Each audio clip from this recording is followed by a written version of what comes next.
Good morning, Shift community. My name is Chris Castro, and I help women leaders married to their work and family to experience results, relief, and restoration as they balance it all through Him. Today, I was reading the Bible, and one of the verses the Lord brought me to was Isaiah 46, 10 and 11. And let me read that to you. It says, "At the beginning, I announce the end, proclaim in advance things not yet done, and say that my plan will hold. I will do everything I please to do. I call a bird of prey from the east, the man I intended from a distant country. I have spoken and will bring it about. I have made a plan and I will fulfill it."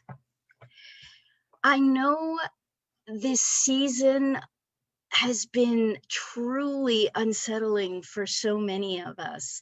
I know this entire year has turned out quite different than we all expected, but God didn't. And I want you to hear me. Somebody listening to this needs to know that God didn't not know. He absolutely saw all of this coming, and He prepared in advance the things we needed to be able to get through it okay.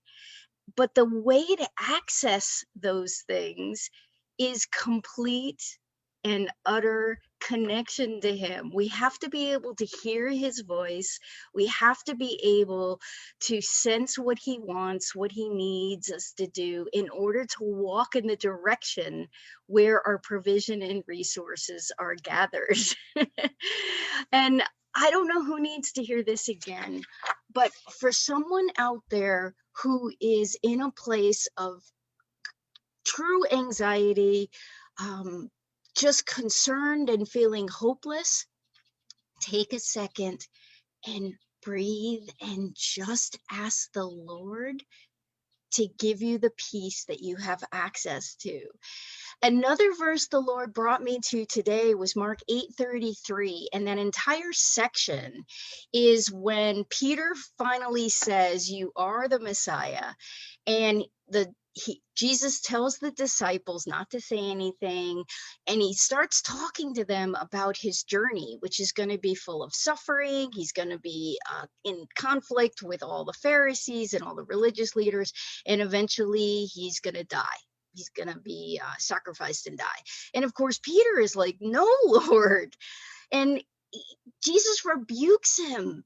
And He says some pretty strong words. He says, and this is Mark 8:33, "Get behind me, Satan, for your thinking is from a human perspective, not from God's perspective." And this is the key message that I want to focus on today. God's perspective. We humans, we're so full of limited viewpoint. We only see what's happening in this second, and we often filter it through our experiences from the past. And that's good if we've gleaned wisdom from our past. But if we've still got a whole lot of baggage, and a whole lot of things that we're still holding on to, resentments, unforgiveness, misperceptions, fear, anxieties, if we're still filtering everything through that, then it's really hard to see God's perspective. And I would encourage you to spend some time today just sitting before the Lord and laying everything you've ever been concerned with this year or anything in your past, just lay it before the Lord and ask God to shift you from your present perspective to His perspective. His perspective is so much better because He sees the end from the beginning. The Lord gave me a picture of Him looking down over a labyrinth and me going into the labyrinth. And you know, from the movies, the labyrinths are the ones that have 1,000 different paths, and they end up in dead ends. And if you don't know your path through the labyrinth, you end up frustrating, you end up anxious because you don't know how to get out. And the longer you spend in there, the longer and more deeply you feel like you're never going to get out. And I think the Lord wanted to remind me with that picture that it doesn't matter where I am in the labyrinth. It doesn't matter how many dead ends I've come across. He sees the end from the beginning. And if I stop and listen to him, he's going to guide me out of that labyrinth. And he has. Now, there's some still places in my life where I'm in the labyrinth and I'm still hitting dead ends and I'm still like, Lord, really? So my life is not perfect, but I have learned the lesson. Pause, stop, talk to him, surrender what I need to surrender, listen for information, and then move forward in the direction he tells me. And even if I hit another dead end, it doesn't mean that I've done a bad thing or a wrong thing. It might just mean that I need to clarify my hearing. It might just mean that his timing is not right, and I had to travel down that dead end road to learn some lessons so I can turn around and go back to the path that he needs me on now that I've learned those lessons. So grab that analogy of the labyrinth with Jesus looking down over it and seeing the end from the beginning. Put yourself in the labyrinth and just constantly look up.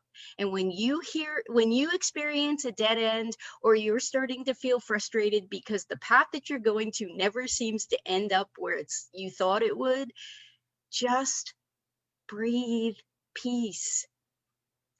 Breathe in the gifts that the Lord is giving you, the peace, the love, the joy, the gentleness, the perseverance, all of that stuff that the Lord has for you. I hope this was helpful to you today. If you want to talk about this in a deeper way with regards to your own work or your own life, I would love to do that with you. Just schedule a coffee and conversation with me. You can go to my website at begin2shift.com. And again, the link is in the post. Have a great day, everybody, and happy Thanksgiving early. Take care.